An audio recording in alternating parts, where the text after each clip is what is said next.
관악문화재단과 함께 논의하면서 우리 구, 조금 더 쉽게 말하면 우리 동네와 또 마을 그리고 주변 사람들에게 정말로 필요한 예술 교육이 뭘까 이런 생각 또 이런 질문을 할 수밖에 없었는데 그러다 보니까 자연스럽게 관악구가 지금 처한 전반적인 현재 상황을 1차적으로 검토하게 됐습니다.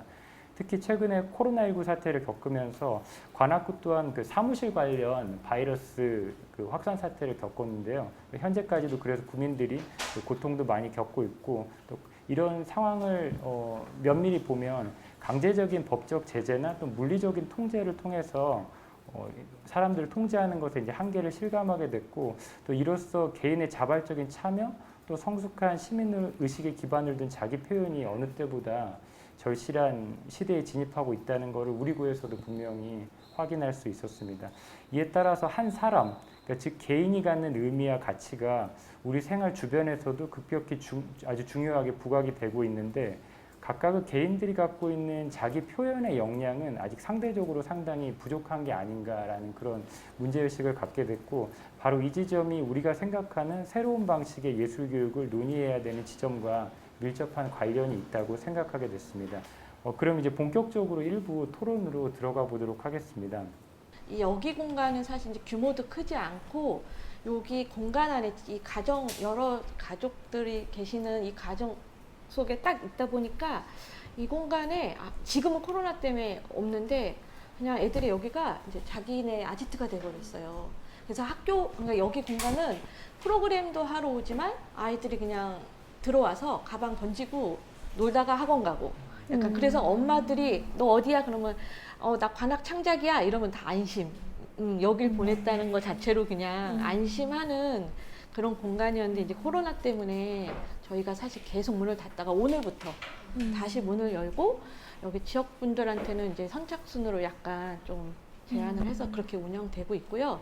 여기서는 지금 이제 뭐 이게 이제 다 연결이 되겠지만 이제 약간의 저희가 이제 재단이 약간 예술가 지원의 중심이 있다 보니까 이제 조금 저희가 고민하는 점이긴 한데 여기는 지역에 깊숙하게 들어와 있는 공간인데 저희는 이제 광역문화재단이잖아요. 그러다 보니까 약간의 사업 구조가 약간의 지역 커뮤니티보다는 예술가 중심으로 좀 돼 있어요. 그래서 지금 저희가 아까 선생님께서 말씀해 주신 예술로 놀이터라는 지원 사업도 좀 예술 창작 활동을 하는 분들 위주로 좀 예술교육에 진입했을 때 지원 사업으로 하시지만 이 공간에 오셔서 하시면 저희가 서포트를 해드리면서 하게 뭔가 그런 식의 지원을 조금 해드리고 있고 이제 그래서 거의 예술가 분들이 뭔가 예술교육에 진입하고 그걸로 한번 본인들이 성장해가는 구조로 돼 있고 또 그 프로그램이 또 아이들한테 이 아이들에게 되게 이제 제공될 수 있고 이제 그런 위주로 돼 있고 또 여기 오시는 분들은 사실 예술 교육으로 활동을 많이 하신 분보다는 이제 예술 활동을 더 주로 하시는 분을 저희가 많이 모으세요. 그래서 이제 그분들이 그래서 저희가 뭐 같이 그분들하고 파트너를 같이 선정할 때도 포트폴리오를 중심으로 해서 선생님들이 아이들이 예술 창작을 경험하는 게 저희는 더 중요하기 때문에 이제 선생님들이 지금 창작하고 있는 그 기반으로 프로그램을 해주시길 원해요. 그러니까 저희가 되게 라이브성을 되게 강조를 하거든요. 그러다 보니까 아이들하고의 관계는 굉장히 힘들어 하셔갖고 저희가 많이 이제 중간에서 도와드리고 있지만 이제 고민이 많더라고요.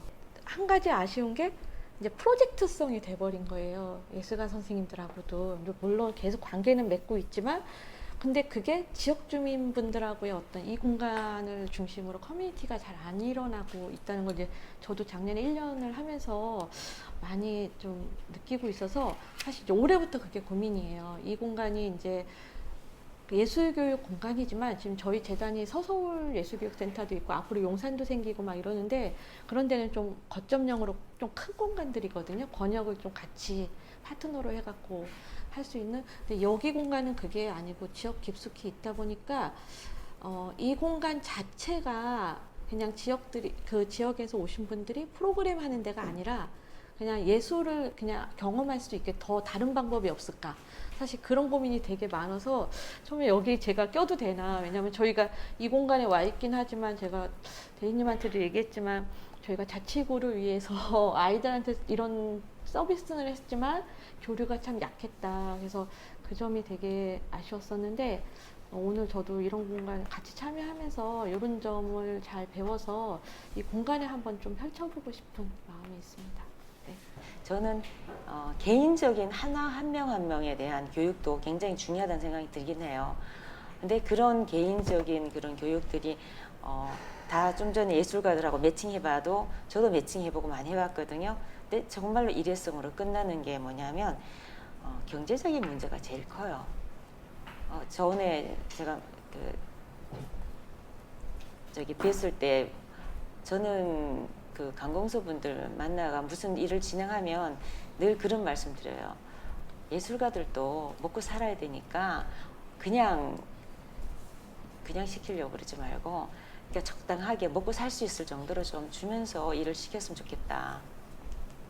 근데 그 사람들한테 그런 부분이 보장이 되면 아마 계속 지속적으로 그런 부분들이 가능하거든요. 근데 그렇다고 해서 나라에서 무조건 그 사람들한테 일정하게 매달 뭐 월급을 줄 수는 없잖아요. 그냥 줄 수는 없으니까. 그래서 저는 그런 생각을 참 많이 했어요. 그 예술가들을 활용해서 관악구에 있는 예술가들이 너무 많으니까 그 예술가들을 활용해서 그 예술가들이 지속적으로 뭔가 경제적인 거를 만들어낼 수 있는 그런 거를 학부모들, 그러니까 그런 사람들하고 엮어준다 그러면 그 사람들하고 같이 뭔가 만들어 갈 수 있는 부분들이 생기지 않을까. 개인적인 개인들의 교육, 그거 포함해서 나라에서 아니면 이 관악구 자체에서도 전체적인 틀을 그렇게 잡아서 같이 해가야 제대로 굴러가는 거지. 아무리 밑에서 영수고 힘을 써도 위에서 그런 것들이 돼 있지 않고 그럼 결국은 일회성으로 끝나고 만다는 생각이 들어요. 제가 굉장히 그런 부분들을 많이 겪어봐서 네, 제 얘기는 여기까지 하겠습니다. 제가 극단을 운영하고 있어서 연기나 연극을 기반으로 하는 배우가 되기 위한 또는 연극과 관련된 어떤 직업을 갖기 위한 사람들이 갖춰야 될 역량은 무엇인가. 그래서 보통 뭐 문화예술 교육이라고 하면은 뭐 그냥 뭘 그려보고 뭘 같이 만들어보고 이런 경우가 있는데 저희는 배우 훈련법을 기반으로 해서 그런 사람들이 배우가 갖춰야 할 뭐 창의력이나 뭐 상상력, 뭐 표현력 이런 것들을 게임으로 이제 체험을 해보게끔 하는 수업을 진행을 하고 있어요. 근데 우선 그 친구들하고 수업을 진행하다 보면은 저희는 이제 게임이 기본적인 컨셉이기 때문에 애들은 수업을 한다고 기본적으로 생각을 한 것 같지는 않아요. 저도 그렇게 하려고 노력을 하고 그래서 그냥 신나게 놀아라 라고 얘기하고 저는 게임을 설명해주고 그냥 리드해주는 그냥 사회자 역할을 하기 때문에 아이들한테 많은 게 느꼈으면 좋겠다라는 생각이 있긴 하지만 이제 끝나고 설문지 같은 걸 받아보면은 이제 자유 그 소감 쓰는欄에 주로 나오는 내용이 반 친구들과 다 같이 놀아서 좋았어요. 게임으로 진행돼서 좋았어요. 주로 그냥 뭐 좋았어요가 그냥 기본적인 그런 이야기예요. 그런데 저희 교육은 그런 친구들도 쉽게 참여할 수 있게 뭘 하라고 강요하지 않고 그냥 더 신나게 놀면 알아서 들어오겠지라는 생각을 해서 이렇게 좀 신나게 노는 편인데 정신적이나 정서적인 어려움이 있는 친구들이 좀 많아요. ADHD, 자폐 스펙트럼 안에서도 좀 아스퍼거적인 성향이 있는 친구들, 사회성이 좀 많이 부족한 친구들이 많이 오고 있는 학교거든요.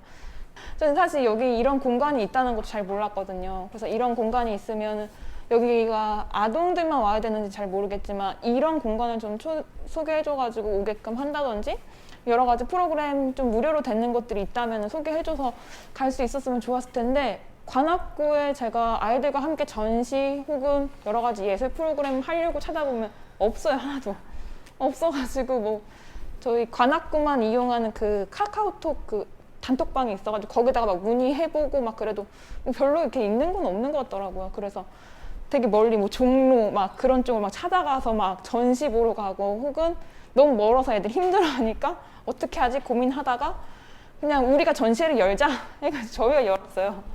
저희가 그래서 매년 1년에 한 번씩 전시회 열고 있고 발표회 하면서 그때 전시 조금씩 하고 있고 이런 식으로 하고 있는데 뭔가 이런 네트워크들이 잘 되어 있진 않은 것 같아요. 저희도 항상 계속 애먹으면서 구하고 이제 교사가 또 바뀌면 또 다시 그분들이랑 다시 이제 교류를 하면서 다시 하려고 또 애쓰고 이러면서 시간을 좀 많이 보내고 있는 것 같아요. 그래서 네. 좀 질문과 제가 좀 다른 얘기를 좀 했던 것 같은데 저희 아이들 특성이 그러다 보니까 좀 더 쉽고 선생님 말씀해 주신 것처럼 좀 약간 게임식으로 하면서 예술을 좀 체험해 보면서 그러면서 자기 표현할 수 있는 그런 프로그램들이 좀 많이 있었으면 좋겠다라는 생각이 많이 들고 관악구에 정말 저는 예술적인 이런 프로그램 많이 하시는 분도 계시는데 그게 관악구에 있는 대안학교 2군데 있는데 거기랑도 다 연계가 돼가지고 좀 프로그램도 잘 됐으면 좋겠다는 생각도 많이 들고 네, 그랬으면 좋겠습니다. 네, 감사합니다.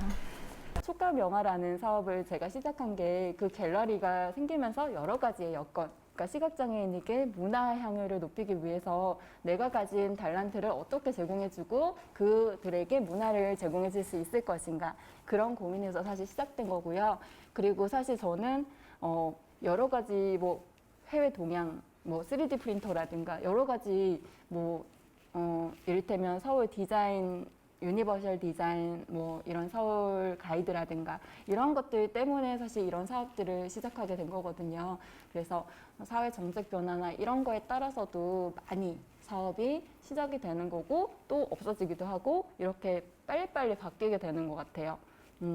사실은 처음에 대리님이랑 매니저님이 복지관 오셔서 예술 관련 라운드 테이블 있는데 저희를 초대하러 오셨다고 하길래 과연 저희가 가도 되는 자리가 맞느냐를 제가 3번인가 확인을 따로 해드렸거든요. 근데 괜찮다라고 하셔서 오기는 왔는데 네, 그래서 이제 제 자료를 보고서 좀 생각을 해봤어요. 과연 우리는 어떤 그런 예술 교육 이런 것들을 해왔나에 대한 고민들을 좀 해봤는데 막 적어봤는데 일단은 저희는 일단 복지관이라는 특성을 갖고 있기 때문에 그동안 저희가 만나온 이용자분들은 대부분이 굉장히 저소득층의 분들을 많이 만날 수밖에 없었어요. 뭐 아동, 청소년, 가족, 청년, 어르신들을 다 만나왔지만 그 중에 70% 이상은 저소득층, 이제 수급자 차상위 계층에 계신 분들을 많이 만나왔기 때문에 그분들을 위한 프로그램들을 많이 운영을 할 수밖에 없었고 그 과정에서 저희가 이렇게 되짚어 봤을 때 뭐 제가 노인교육문화 사업 같은 것들을 담당하기도 했었고 장애아동이랑 하는 그런 프로그램들을 담당하기도 했었는데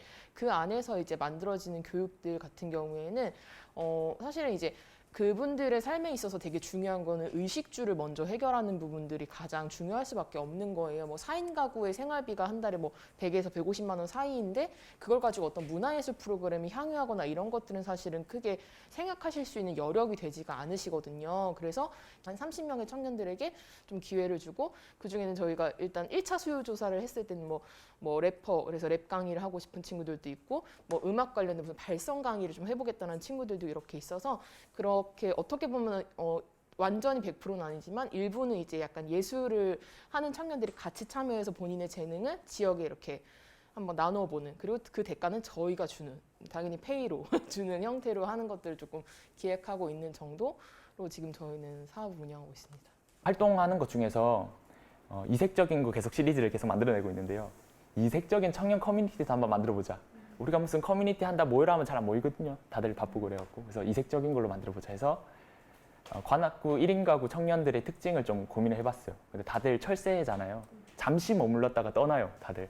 그래서 관악구 이 동네 대세 애착이 없는데 저는 7년 동안 살았기 때문에 저는 제 2의 고향이거든요. 제 20대를 여기서 다 보냈어요. 그래서 어떤 게 좋은 해결 방안일까 고민하다가 그 자율방범대 생님들 길거리에서 이제 마주쳐갖고 그게 딱 생각이 났어요.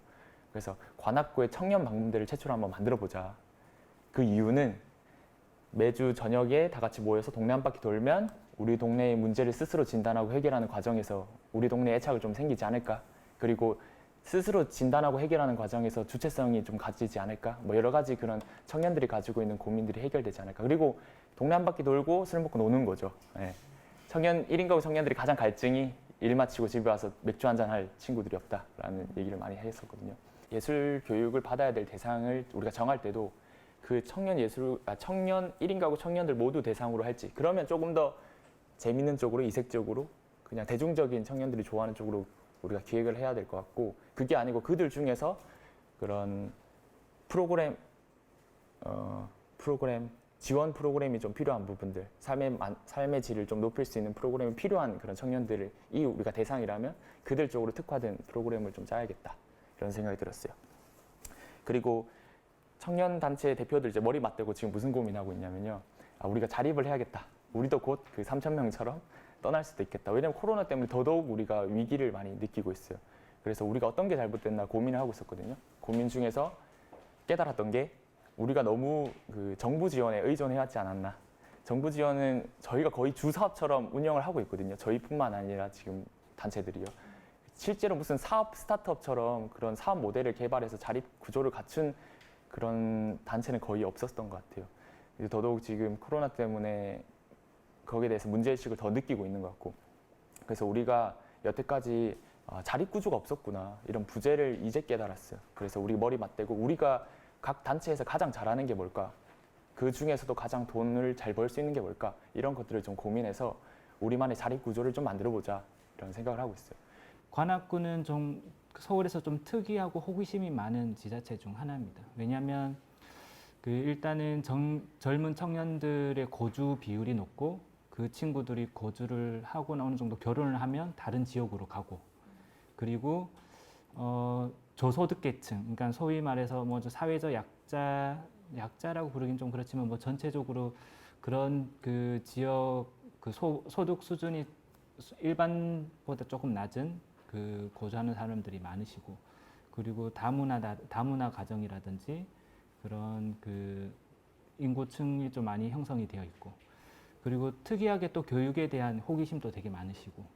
근데 그런 과정 중에 문화재단이 생겼고, 그 문화재단의 질이 다른 타구에 비해서 거의 최저 수준이라고 보시면 됩니다. 관악은 이제 첫 발을 디뎠고, 이렇게 여러 이제 그 관계를 맺고 협업을 해야 될 앞으로도 많은데, 선진 사례요. 근데 뭐 외국 사례를 들어보면 뭐 엘시스테마 뭐 그런 같은 경우에는 뭐 사회적 그 저소득 또는 그 사회에서 봤을 때는 일반적이지 않는 길을 걷는 사람들을 대상으로 악기를 지어주고 오케스트라를 하고 교육을 시키고, 그 사람들이 청년 성인이 돼서 다시 그 사회 환원을 하는 그런 선순환 구조.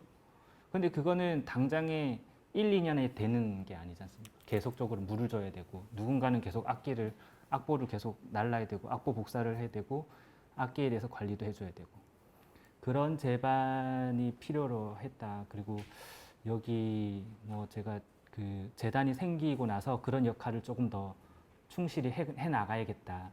그리고 아까 말씀 주셨던 그런 이제 예술교육 부분에서도, 재단이 생기고 예술교육 부분에서도 그런 부분을 하고자 저도 이제 싱글벙글로 넘어와서 문화예술교육으로 하고, 지금 제가 기획하고 있는 게 융복합 예술이라고 해서, 사실상 이제 그 보면 평생학습과 그 싱글벙글 보면은 1:1 된 우리가 생각하는 주입식 교육이 대부분의 교육이라고 생각을 하는 것 같더라고요.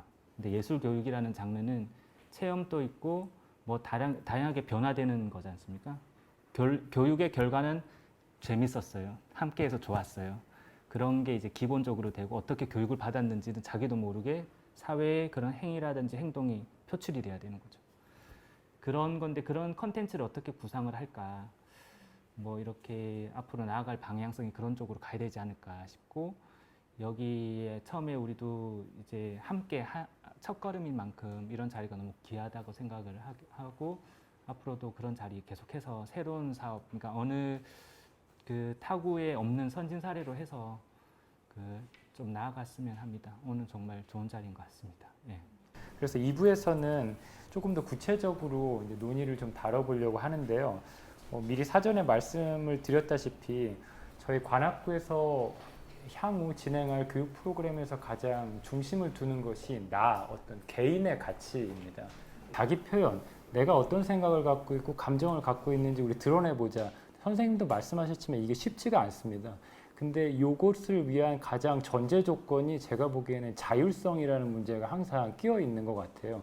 왜냐하면 아이들이 본인들이 원해서 하지 않는 이상은 내 생각, 내 감정을 자기가 주체적으로 드러내는 일은 거의 없기 때문에. 그런데 이 자기 표현과 자율성, 어떻게 하면 애들이 스스로 자율적으로 나 이런 걸 표현하고 싶어, 또 아이들이 아니더라도 교육 대상자들이 어떤 이런 자율적인 표현을 끌어낼 수 있는 방법, 현장에서 느끼신 거라든가 또 말씀하고 싶은 부분이 있으시면 말씀 어떤 분이 해주시면 좋을까요? 저희는 이제 띵동연구소 사업도 하고 있지만 청년맞춤 제작소라는 이제 청년들이 사회 진입을 위해서 뭔가 활동을 돕는 프로그램도 좀 하고 있어서 그 안에서 좀 청년들이 자기를 조금 알아가는 시간들이 좀 필요하겠다라는 생각들을 해서 지금 다음 주 정도부터 이제 홍보가 나가는 거거든요. 물론 그건 이제 대상이 좀 정해져 있긴 해요. 저희 사업이 기존의 참여자들로. 그래서 그런 활동들을 하는 데 있어서 저희가 조금 중요하게 보고 기획했던 포인트는 어떤 강사를 부르지 말자라는 거였어요. 그래서 청년들 3-4명이 모여서 스스로가 우리가 어떤 것들을 주제로 활동을 할지 우리 스스로를 알아가기 위해서 어떤 걸 매개로 삼을지를 좀 결정하게 하는 것들을 해보자라고 해서 청년이 좀 주체적으로 할 수 있는 그런 기회들을 주는 것들이 되게 중요하다라고 생각해서 저희는 지금 그런 정도의 그 예술 교육까지는 아니지만 그런 그룹 활동들을 조금 기획하고 있다라는 거를 말씀드립니다. 근데 저희는 시각장애인이다 보니까 물감을 쓰거나 그런 거 너무 사실 좀 번거로워요. 그리고 물감 색깔이 뭐 빨간색인지 노란색인지 그런 거 구분하기도 어렵고, 그래서 색깔에 뭐 예를 들면 뭐 다른 매체를 넣어서 색깔을 구분해 줄 수도 있고 이런 것들도 고민을 해봤어요. 근데 그런 건 너무 어렵고 그냥 손으로 만졌을 때 유해하지 않은 다양한 재료를 주는 거예요. 그런 게 예를 들면 콘 같은 거 있죠. 그냥 물 묻혀서 붙이고, 아니면 손방망이 같은 거 목공풀로 이렇게 찍어서 붙이고, 이런 것들을 옆에서 서포터를 해주면 충분히 뭐 찰흙이라든가 이런 조형을 할 수 있는 그런 점토류를 제공을 해주면 그 사람들이 자기 얼굴을 만들어 볼 수가 있어요. 정말 천차만별의 그런 그림들, 작품들이 나오거든요. 그러면서 실제로 얼굴이 아닌 정말 뭐 예를 들어 동물처럼 그렇게 만드는 분들도 있고요. 정말 각양각색의 그런 이미지들이 나와요. 근데 거기서 이제 설명을 하다 보면 정말 새로운 세계가 펼쳐져요.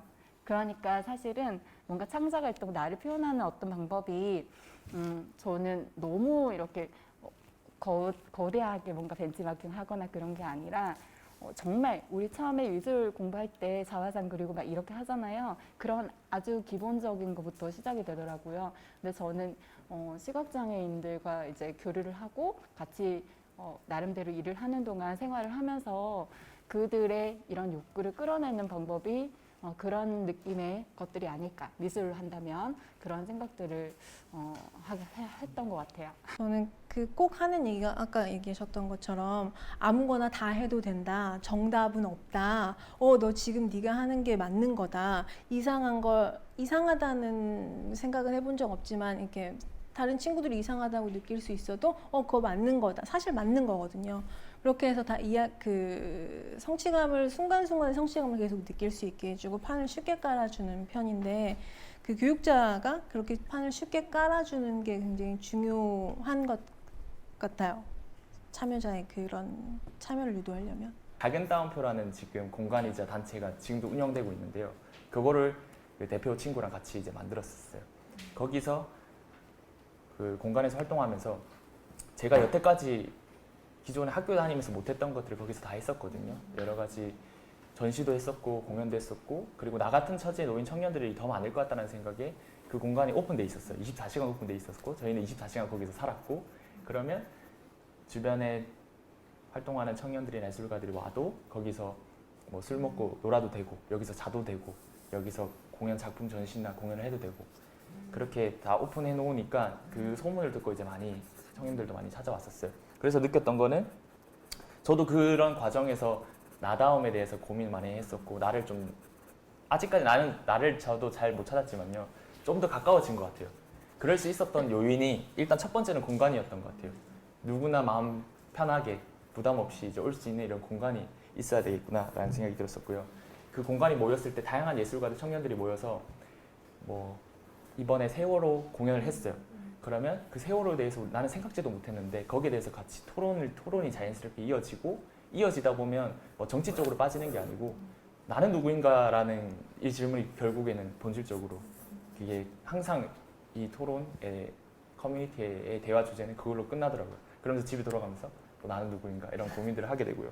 초반에 논의했던 예술교육에서 피교육자, 교육자가 완전히 분리되는 것이 아니라 내가 받고 싶은 교육을 직접 만든 이런 상황일 때만 교육 프로그램이 조금 더 쉽고 접근성이 강해지는 거 아닌가 그런 생각을 우선 하게 됩니다. 그렇다고 봤을 때 문제는 이런 교육 프로그램이나 앞으로 프로그램을 운영할 주체들이 아주 전문적인 예술가나 예술교사가 아닐 확률이 굉장히 높다는 얘기가 됩니다. 일반인이 될 수도 있고 그랬을 때 이분들이 실제로 교육 활동을 하고 이런 네트워크 환경을 만드는데 가장 중요한 게 뭘까라는 생각을 다시 하게 되는데 어떤 게 있을까요? 우선 공간의 문제도 우선 나왔고 지금 뭐 저도 생각한 거라 여러 패널 분들께서도 막 여러 가지 생각하고 계실 것 같은데 1순위가 공간이었습니다.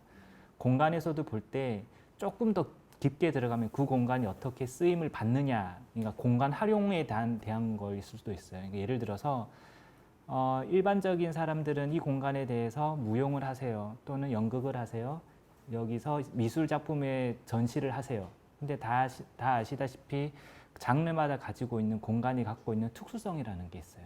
예를 들어서 무용이라고 하면 댄스 플로어까지는 아니더라도 무대 그 연습실 바닥에 어느 정도 완충 작용에 대한 기능이 들어가야 될 거고, 그리고 전신 거울이 있어야 될 거고, 그리고 전시라든지 그런 걸 한다고 하면 최소한의 조명이라도 아니면 동선이라도 좀 깔끔하게 나올 수 있는 공간이어야 될 거고, 그런 부분에서 저기 그 요청을 하고 거기에 대한 니즈가 가장 많았고, 그게 그 개방이 된다면 엄청 활용도가 높아질 거다라고 저희도 자체적으로 고민을 하고 앞으로 계속적으로도 나아가는 문제점 중에 하나였거든요. 그 아까 주신 거 똑같이, 그러니까 더더욱 더 이게 현장에 와서 이렇게 보니까 더더욱 더 뼈저리 이거를 더 어떻게 고민을 해가지고 해야겠다. 근데 문제점은 그런 하드웨어가 이렇게 쉽지가 않다라는 게 좀 있더라고요. 그리고 하드웨어 기능을 충족시킬 줄 만한 제반이라든지 시스템이 좀 선행돼야 되지 않겠나. 작가로서의 이름을 유지하기 위해서는 통수적으로 한 3년마다 개인전을 해야지 그래도 계속 알려지고 그러거든요. 아마 예술 하시는 분들은 아실 거예요. 그러다 보니까 그 전시를 한번 하려면은 아무리 작은 공간에서 전시를 한다 해도 굉장히 큰 돈이 들어요. 그래서 제가 초대전으로 그냥 포스터하고 엽서만 만들어라, 그냥 해줄게, 이렇게 해서 이제 전시를 해줬는데, 한 번은 그 친구가 어떤 전시를 했냐면 갑자기 거기다 프리마켓을 하겠대요. 해도 되냐요? 그럼 마음대로 해라. 그랬더니 뜬금없이 또 한쪽 벽면을 코너를 뭐 청 같은 걸 이렇게 씌우더라고요. 그러더니 거기서 마이크 시설 해놓고 그 젊은 그 가수는 아니고 젊은, 그러니까 친구겠죠? 와서 이제 아마추어 가수 같아요. 와서 노래를 부르더라고요. 그러니까 한쪽 편에서는 물건도 팔고 그 미술관, 그러니까 전시관 앞에서도 물건을 팔고, 그리고 한쪽에서는 노래를 부르고, 그리고 또 뒤쪽에서는 또 그 믹싱한다 그러나 그 갖다 놓고 이제 노래하니까 그렇게 하고, 그리고 또 책을 출판 기념회 비슷하게 또 책도 했던 거를 또 해서 하고, 그래서 저도 가서 이제 물건도 팔아주고 했었어요. 근데 저는 그걸 보면서 참 재밌다. 그러면서 미술이라는 영역도 이제는 사실은 그림 그리는 영역이 아니잖아요. 이제는 그냥 다 같이 섞여서 뭐 움직이며 활동하면서 그림 그릴 수도 있는 거고, 아시다시피 뭐 병이 갖다 놓고도 작품이라 그러고, 바이올린 때려 부시고 피아노 부시고 이러는 것 자체도 다 미술, 그런 예술 행위로 다 들어가기 때문에 이제는 미술, 음악, 무용 이게 나눠지지가 않는 것 같아요. 그래서 그런 부분들이 합쳐서 진행될 수 있는 공간으로 이제는 뭔가 공간을 만든다면 그렇게 됐으면 좋겠다는 생각이 들고, 프로그램을 만들고 그것을 이제 어떤 홍보하는 과정, 또 공간을 변화하는 과정, 제가 생각하기엔 이런 것들이 다 재미라는 키워드랑 상당히 연관이 돼 있지 않나 그런 생각이 많이 듭니다. 만드는 사람, 또 교육을 받는 사람도 그렇고 재미있어야 하게 되고, 공간에 대한 어떤 변형을 생각하는 것도 일종의 재미와 관련된 거, 그것이 내가 느끼는 재미든 아니면 그런 공간의 변화를 보는 제3자의 입장이든 이 변화, 앞서 말씀드린 키워드가 재미와 상당히 관련이 되는데, 오늘은 굉장히 다양한 교육 대상자들과 함께하는 분들이 계시기 때문에 이번 기회에 한번 그런 교육 활동에서 느끼는 우리가 지금 추상적으로 그냥 재미라고 좀 뭉뚱그렸는데 구체적으로 어떤 때 재밌다고 느끼셨고 또 재미는 이런 게 아닐까라는 거에 대해서 예술교육 활동에서 재미란 이런 게 아닐까라는 거에 대해서 얘기를 해주시면 되게 좋을 것 같습니다. 설명을 할 때 모든 걸 다 해결해주면 상상력의 나래를 펼칠 수가 없어요. 그래서 적당하게 설명해 주는 거예요. 사실은 막 이렇게 요리할 때 보면 이거 한 스푼 넣고요, 이거 대충 넣어요, 막 이렇게 하는 느낌인 거예요. 적당하게 이건 이런 분위기고요. 이 작가는 예를 들면 클림트를 설명할 때도 얘 아빠가 금 세공업자였대요. 이렇게 해요. 그러니까 어떤 그런 금 장식이 나온 배경이나 여러 가지를 그냥 에피소드를 들려주면서 계속 만질 수 있고 옆에서 떠드는 거예요. 얘가 윤곽선이 어떻고 이거 재료가 어떻고요. 그건 사실 의미가 없는 거예요. 그래서 저희가 콜라보를 사실 공학 쪽이랑 많이 해요. 저희는 사실은 실제로 한양대나 뭐 성균관대나 그런 공학생들이랑 이제 접목해서 터치 센서, 그러니까 만지면 이렇게 음성 나오게, 아니면 그 인터랙티브 방식으로 해서 뭔가 이렇게 이거 얘기해줘 이렇게 하면 읽어주고, 그런 트렌드인 거예요. 그런 트렌드를 뭔가 그러니까 공학과 아니면 다른 형태로 이제 융합을 해야 사실은 이제 이거 하나만 가지고는 잘할 수 없는 거예요. 공간을 아까 말씀하셨는데 프리마켓도 음악과 미술과 여러 가지가 공존하면서 훨씬 더 색다른 재미가 생기는 것처럼 어떤 기술적인 측면도 하나 가지고는 이제는 더 이상 경쟁력이 떨어지는 거예요. 그냥 하면서 저희 기관에서 느꼈던 건 재미있는 걸 느끼는 거는 다 각자 개인의 취향이 너무 다 다른 거예요. 그래서 그 시대에 따라도 예전에는 개콘이 재밌었지만 지금 재미없고 이런 것 같은 그런 시대적인 상황이나 어떤 그런 트렌드 같은 것들 아니면 어떤 세대에 따라 다 느끼는 영역들이 너무 달라서 저희가 어떤 재밌는 프로그램들을 우리 나름대로 기획했었을 때도 망한 경우들도 되게 많거든요. 뭐 참여자 모델이 진짜 뭐 안 되기도 하고 오라고 했는데 우린 재밌을 것 같았는데 막상 이제 사람들이 안 모이거나 그들이 또 참여했을 때는 별로였다라는 반응들이 있는 경우들도 있어서 저희가 이제 해보니까 재밌는 건 다 다르기 때문에 결국은 그들이 원하는 것과 바라는 것들을 미리 조금 알아보고 기획하는 것들이 되게 중요하더라고요. 기획자들 입장에서는 단순히 재미를 위해서 무언가를 하고 휘발돼 버린다면 이게 예술교육으로 무슨 의미나 역할이 있을까라는 고민이 하기 때문에 또 동시에 이런 것들이 모순되거나 상충되는 어떤 그런 지점들이 분명히 있는 것 같은데, 하지만 교육 대상자들이 원하는 걸 하지 않으면 의미가 없다는 점에서 또 문제가 생기고, 이런 지점에 대해서 얘기해 주실 수 있는 분이 있을까요? 개별 학습을 할 때 그거를 봐줄 수 있는 누군가가 없거나 하면은 또 그게 어렵거나 하더라고요. 그래서 그런 거에 있어서 아까 열린 행정 말씀하신 것처럼 좀 더 자원이 많았으면 좋겠다라는 생각도 많이 들고, 저희 공간 같은 경우는 이제 교실을 굉장히 많이 만들려고 애를 쓰고 막 했는데 그게 또 부족한 거예요. 그래서 또 다른 곳과 이제 연계가 돼서 그런 곳에 가서 아이들이 또 활동할 수 있으면 좋겠다라는 생각이 좀 많이 들었던 것 같고, 정말 문화예술 교육이 필요한 사람은 저는 행정가들이나 선생님들이나 대기업의 어떤 결정권을 갖고 있는 사람들이 정말 문화예술 교육을 받아서 그런 감수성과 공감 능력으로 어떤 큰 정책을 만든다거나 뭐 이래야 한다고 생각하는데, 그래서 만약에 뭐 협업을 해서 뭐 나눈다라고 또 말씀하셨지만, 만약에 저한테 이런 그 프로젝트가 주어진다면은 저는 관악구청의 직원들 공무원한테 가장 먼저 문화예술 교육을 할 것 같고, 그 다음에 어떤 관악구에서 부모로서 혜택을 받는 사람들한테 이 문화예술 교육을 받아야지만 혜택을 주는 어떤 시스템을 만들 것 같고, 관악구에 있는 선생님들한테 이런 식의 교육을 할 것 같다라는 생각을 하고 있었습니다. 네, 말씀 잘 들었습니다. 벌써 저희가 준비한 시간이 다 돼가지고 이렇게 많은 이야기들이 나왔는데, 우선은 관악구에 어떤 교육 운영 주체들이 있고 실제로 얼굴도 처음 뵌 분들도 많아서 이번 기회를 통해서 정말 한 번의 이벤트로 끝나지 말고 당장 무엇을 실행하지 못하더라도 다른 예술교육 활동하시는 분들이 어떤 활동을 하고 있고 또 어떤 제반시설 하에서 한계와 조건을 갖고 있는지 알아보는 과정부터 차근차근 진행하는 게 제일 중요하지 않을까, 이런 생각을 우선 먼저 하게 됩니다. 결론은 따로 내지 않고 오늘 짧지 않은 시간 동안 이렇게 귀한 자리 시간 내주셔서 오신 패널분들께 다시 한번 감사 말씀 드리고 싶습니다. 오늘 수고하셨습니다.